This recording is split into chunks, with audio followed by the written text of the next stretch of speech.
श्री सद्गुरुदेव भगवान की जय। बोलो जय सिया राम, जय जय सिया राम। बोलो जय गुरुदेवम, जय गुरुदेव। सज्जनों, आज की भगवत चर्चा में हम सब लोग ये जानने का प्रयास करेंगे कि भक्ति कहाँ मिलती है। तीर्थ में, मंदिर में, चर्च में, गुरुद्वारा में, मस्जिद में, क्योंकि प्रत्येक धर्म में भक्ति का तो विधान है ही, समर्पण का विधान है ही। तो आखिर में ये भक्ति की दुकान है कहां पर? तो चाहे अगर वो सनातनी होंगे, हिंदू होंगे, तो भक्ति उनको मिलेगी, क्या नाम है, संतों के पास, महापुरुषों के पास। और जितने भी तीर्थ हैं वो महापुरुष की तपस्थली है। अगर वो इस्लाम धर्म को मानते होंगे तो फकीरों के पास भक्ति मिलेगी। जो सच्चे फकीर होंगे, कहीं पर कोई पीर भक्ति देगा तो कहीं पैगंबर देगा। भक्ति जब भी मिलेगी तो कोई भक्ति प्राप्त महापुरुष के पास ही मिलेगा।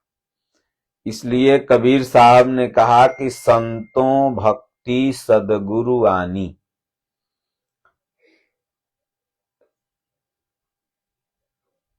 गीता में भी भगवान श्री कृष्ण ने कहा, अर्जुन, अनन्य श्रद्धा से जो मुझे भजता है उसे मैं संपूर्ण पापों से मुक्त कर अपनी भक्ति प्रदान करता हूं।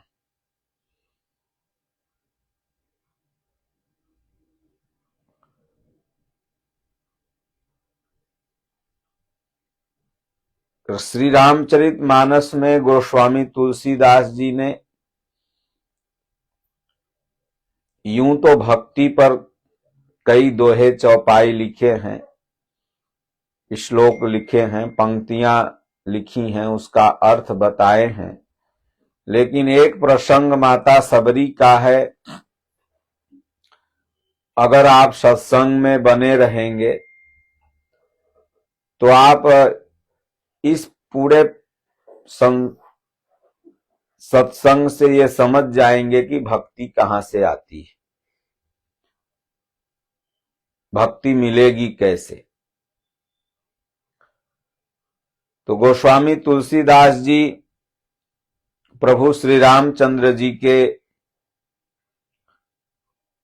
महिमा का मंडन करते हुए जब भगवान श्री रामचंद्र जी माता सीता की खोज में माता सबरी की कुटिया में पहुंचते हैं तो माता सबरी भगवान का सेवा भाव करती है।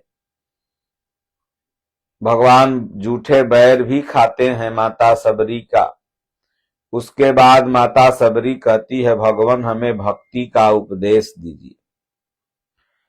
भगवान राम कहते हैं कि सबरी, तुम तो भक्ति की साक्षात मूर्ति हो, तुम्हें क्या मैं भक्ति का उपदेश करूं। अगर आप प्रयागराज कुंभ महाकुंभ में जाते हैं, त्रिवेणी स्नान करते हैं, संगम स्नान करते हैं,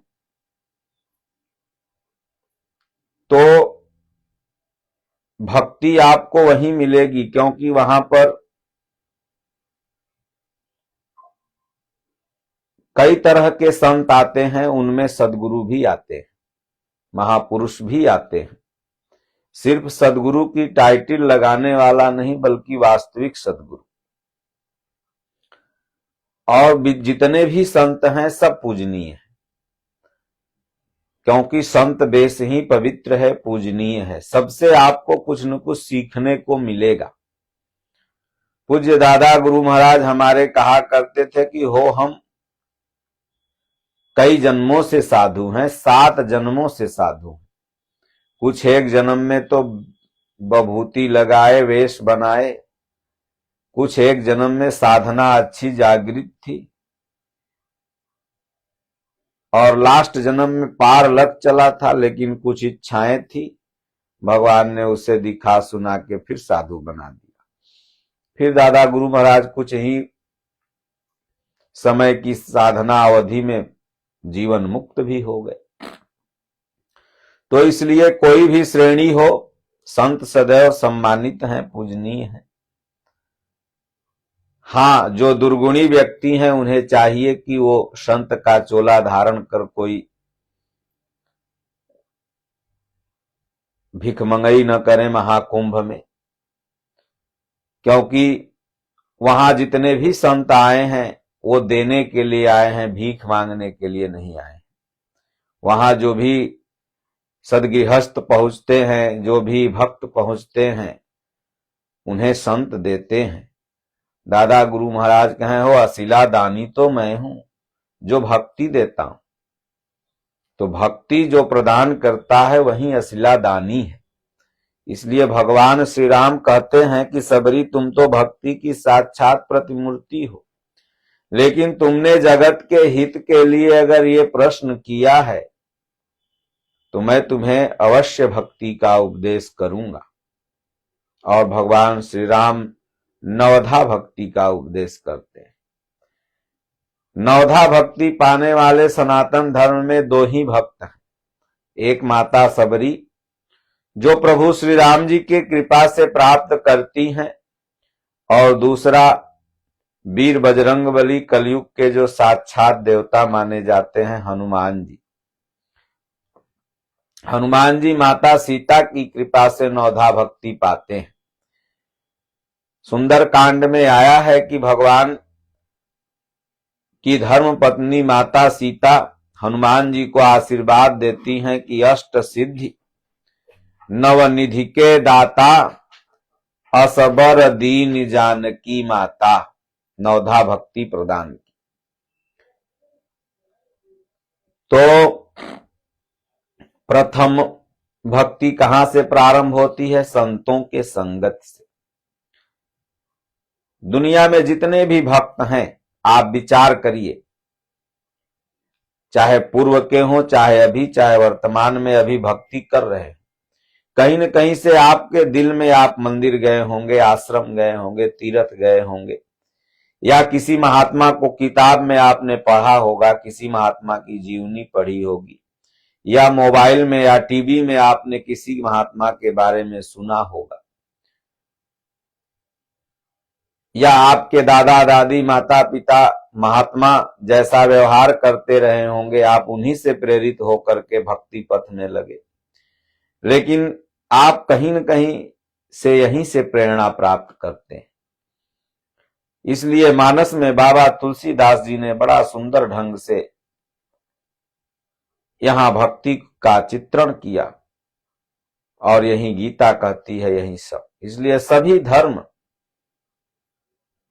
में जो भक्त हैं, रियल में भक्त हैं, वो धार्मिक कंटरपंथी नहीं।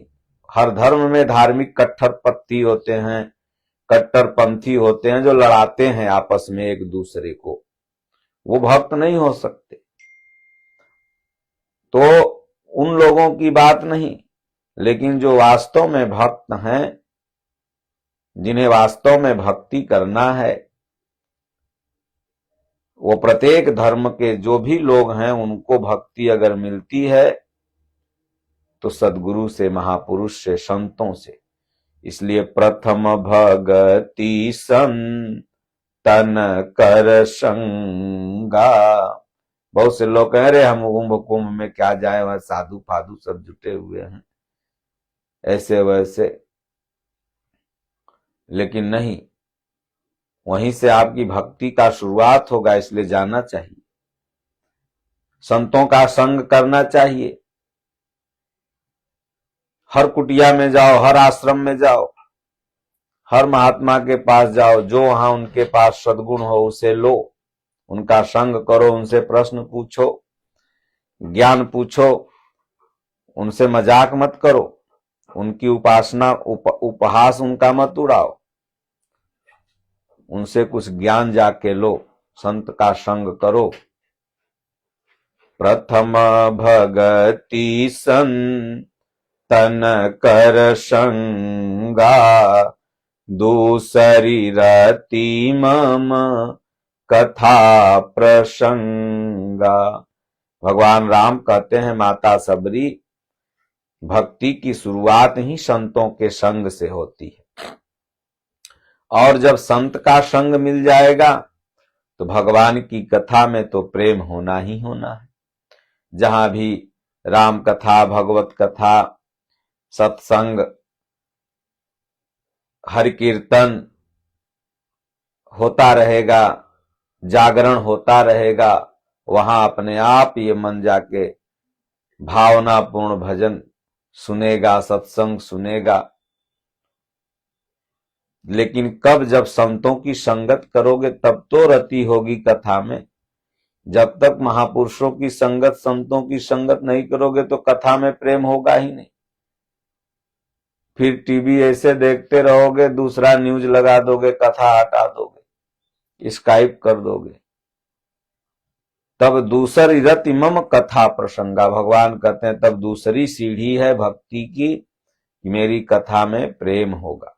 और जब भगवान की कथा में प्रेम हो जाएगा तो गुरु भगवान ढूंढ के दे देंगे, और जब गुरु मिल जाएंगे तो गुरु के चरण कमल में प्रेम हो जाएगा। तो कहते हैं कि गुरु पद पंकज, जो तीसरी भक्ति है, गुरु पद पंकज सेवा, तीसरी भक्ति अमान।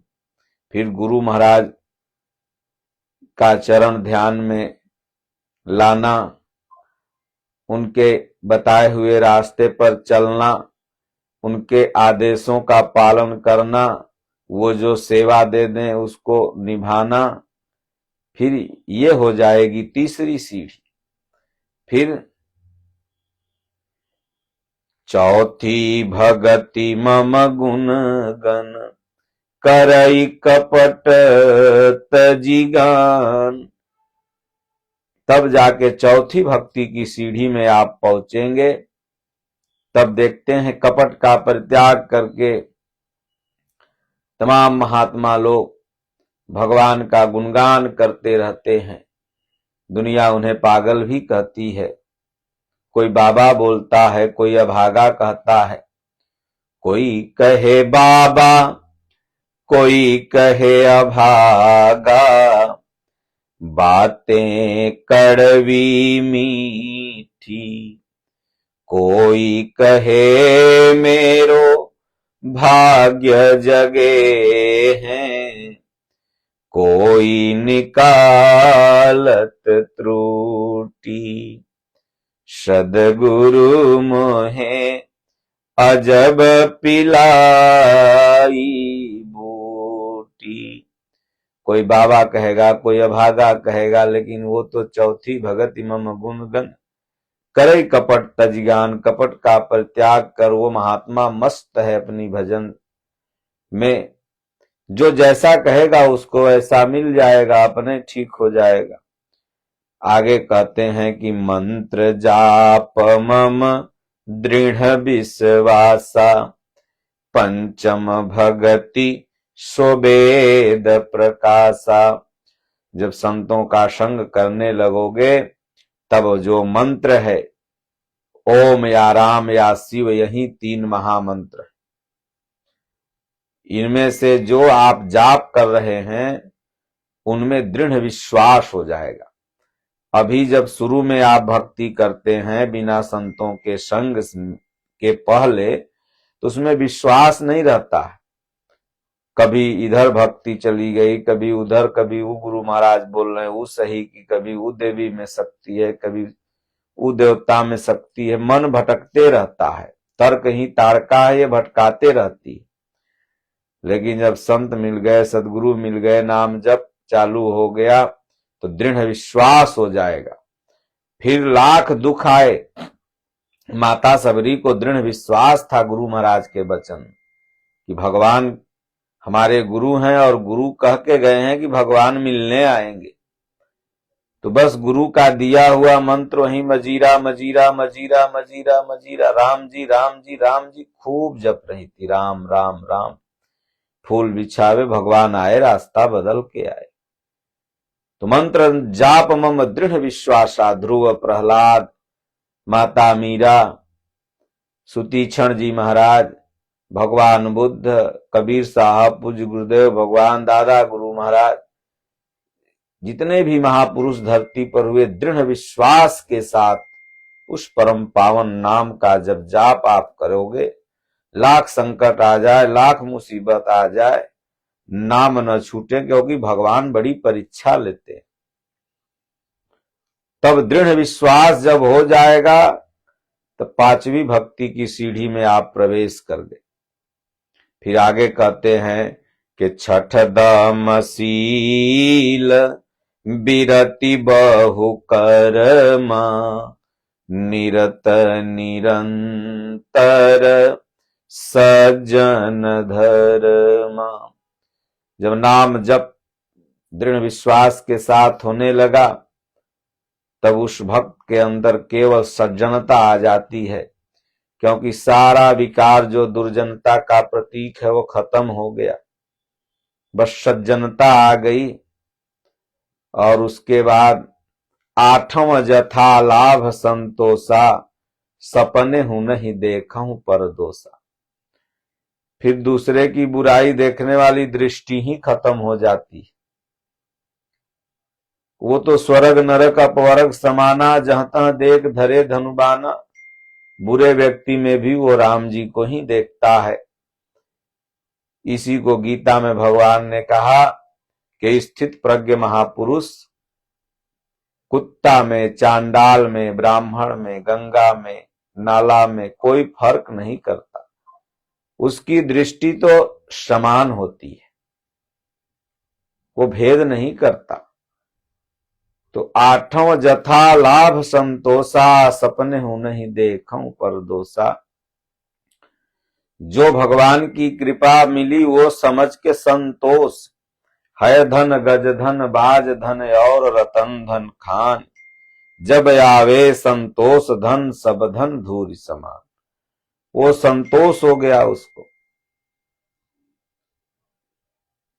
और तब नौवीं भक्ति जो है, नौवीं श्रेणी लास्ट, वो कहते हैं कि नवम सरल सब विधि छलहीना, मम भरोसहिय हरसन दीना। सिर्फ भगवान पर भरोसा हो गया। भगवान कहते हैं मोर दास कहाई नर आशा, कहूं तो करहूं कहां विश्वासा। इसलिए भगवान पर जब विश्वास हो गया तो उसकी आगे पीछे योगम क्षेमम वहाम्यहम, भगवान उसके योग क्षेम की रक्षा करने लगे। जहां भगत मेरो पग धरे, तहां धरू मैं हाथ, पाछा लागा सदा फिरूं, कबहू न छाड़ू साथ। तो इसलिए सब विधि से सरल हो गया, छलहीन हो गया, भगवान का भरोसा हो गया। और प्रभु राम कहते हैं सबरी नवम हुए कहूं जिनके होई, नारी पुरुष सच राचर कोई, सो अतिशय प्रिय भामिनी मोरे, सकल प्रकार भगति दृढ़ तोरे। नवम हुए कहूं, एक भी श्रेणी में अगर है, संत की संग ही कर रहा है और उनके बताए हुए मार्ग पर चलते हुए नाम जप रहा है, कुछ भी कर रहा है, अगर उनमें से एक भी है तो वो मुझे अतिशय प्रिय है। प्रिय नहीं, अतिशय प्रिय है। सो अतिशय प्रिय भामिनी मोरे, और माता सबरी तुम तो मुझे उससे भी ज्यादा प्रिय हो, क्योंकि सकल प्रकार भगत दृढ़ तो, तुम तो ये नवधा भक्ति तुम्हारे पास है। इसलिए भक्ति की जो शुरुआत है वो तीर्थों से है, मंदिरों से है, आश्रमों से है, गुरुद्वारों से है, क्योंकि वहां संत रहते हैं, वहां उपदेशक रहते हैं। आप वहां जाओगे तो कुछ न कुछ भगवान के बारे में आपको मिलेगा। इसीलिए हमारे पूज्य गुरुदेव भगवान बताते हैं कि ये प्रेरणा स्रोत हैं, जो भी भक्ति के स्थल हैं। हाँ, सिर्फ उन मंदिरों पर आप जा रहे हैं जहां रूढ़ियां बस सजोई गई हैं, वहां कोई उपदेश देने वाला नहीं, तो वो गलत है। लेकिन जहां उपदेश मिलता हो, अब गए घंटा बजा के फूल चढ़ा के चले आए, क्या सीखे? बस यही कि भाई एक किसी पूर्व महापुरुष का दर्शन हो। लेकिन अगर वहां गए, घंटा बजाया, 10 मिनट 20 मिनट बैठे, कोई मन में प्रश्न हुआ, उन्हें संबंधित महात्मा पुजारी से पूछे, धीरे धीरे फिर रुचि जगती चली गई, तब आपके अंदर भक्ति का शुरुआत हो जाएगा। इसलिए तीर्थों में जाना चाहिए और वहां जाकर के सिर्फ संतों के साथ फोटो खिंचा के नहीं आना चाहिए, बल्कि उनसे कुछ सीखना चाहिए, ताकि भक्ति की शुरुआत आपकी जब हो जाएगी तो धीरे धीरे भगवान अपने पढ़ाने लगेंगे। बोलो गुरुदेव भगवान की जय।